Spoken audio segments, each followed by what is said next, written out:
west of here, the state of Illinois proclaims itself the land of Lincoln. Only this place, near Hodgenville, Kentucky, has the honor of being the birthplace of the 16th President, Abraham Lincoln.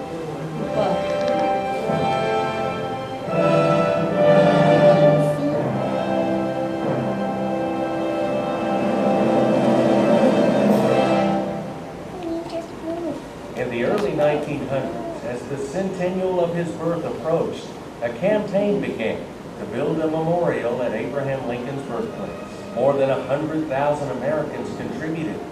And in 1909, President Theodore Roosevelt came to Hodgenville to lay the cornerstone. 2 years later, President Taft was here with the dedication. Nestled into a green Kentucky hillside, it's an impressive view with its 56 granite steps representing the 56 years of Abraham Lincoln's life. Behind the massive column facade, visitors come to the heart of the memorial and a tiny log cabin, a symbol of the rough-hewn time and place into which a future president was born. Many have made the pilgrimage to Abraham Lincoln's birthplace, some 200,000 every year. They come and they climb these 56 steps. Who could have ever imagined all this back in 1808, the year Thomas Lincoln bought this land? In those days, it was a frontier farm called Sinking Spring for its year-round source of fresh water that flowed into an underground cavern.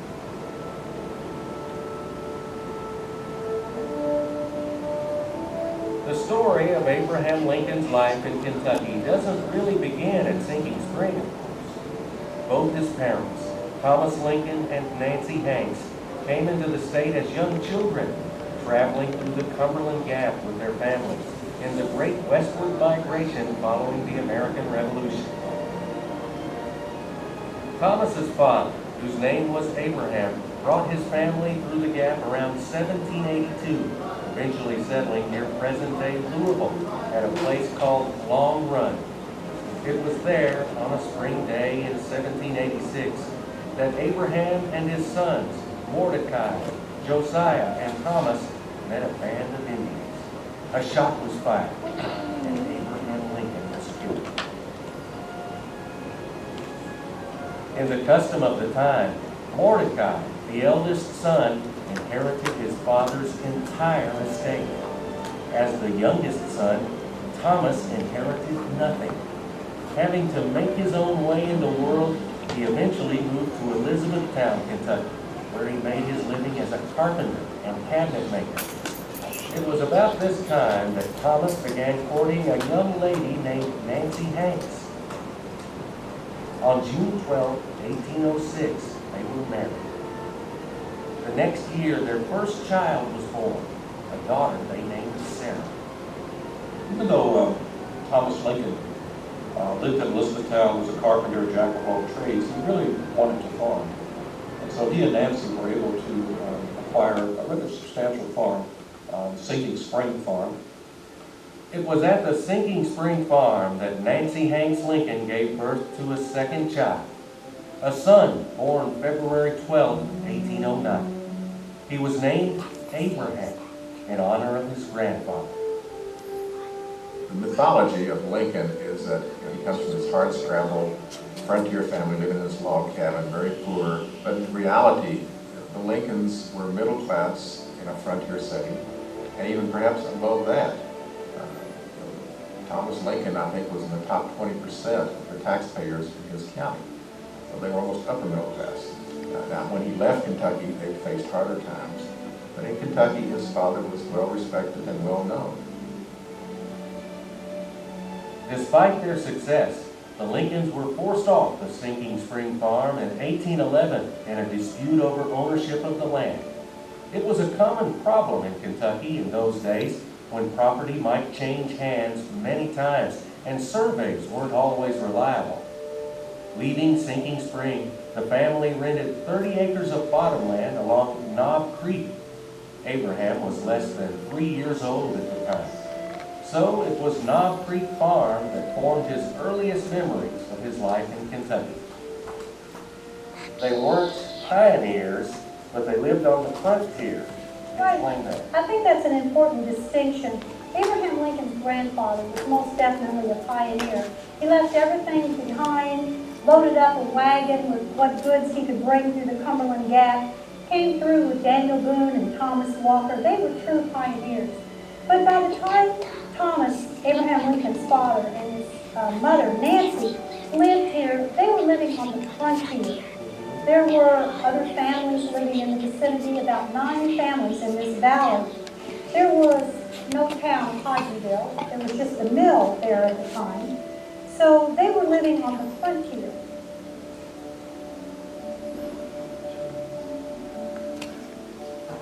Knob Creek has changed very little over the past 200 years.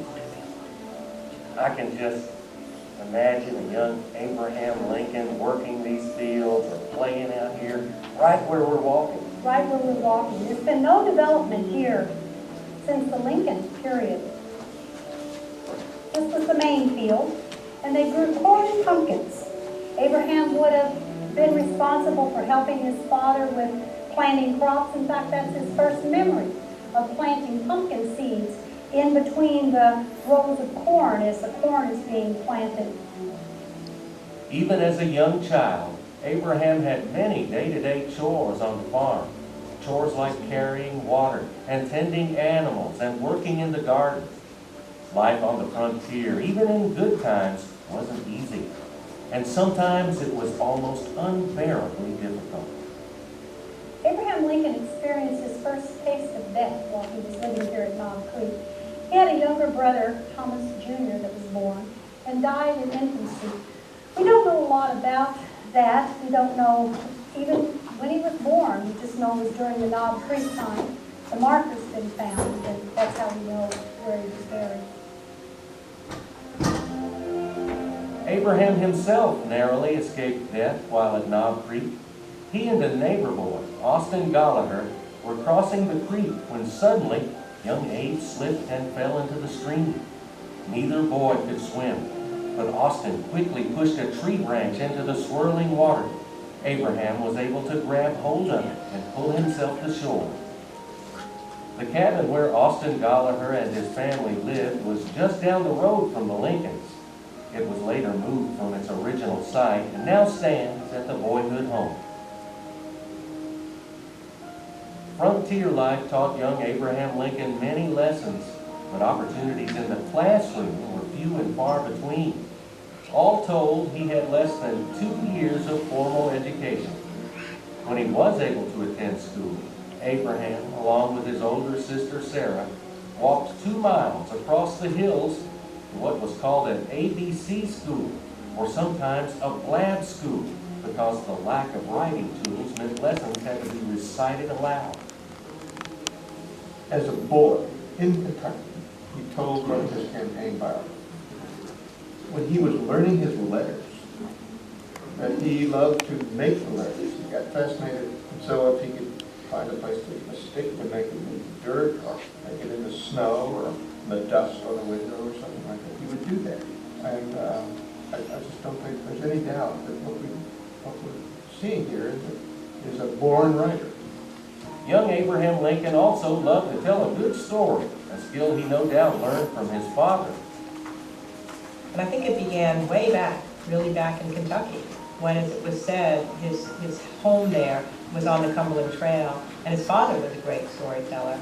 And he used to listen to his father as a 7-year-old telling stories, and said he couldn't go to bed at night until he could recapture those stories in words that his little friends in the field would be able to understand.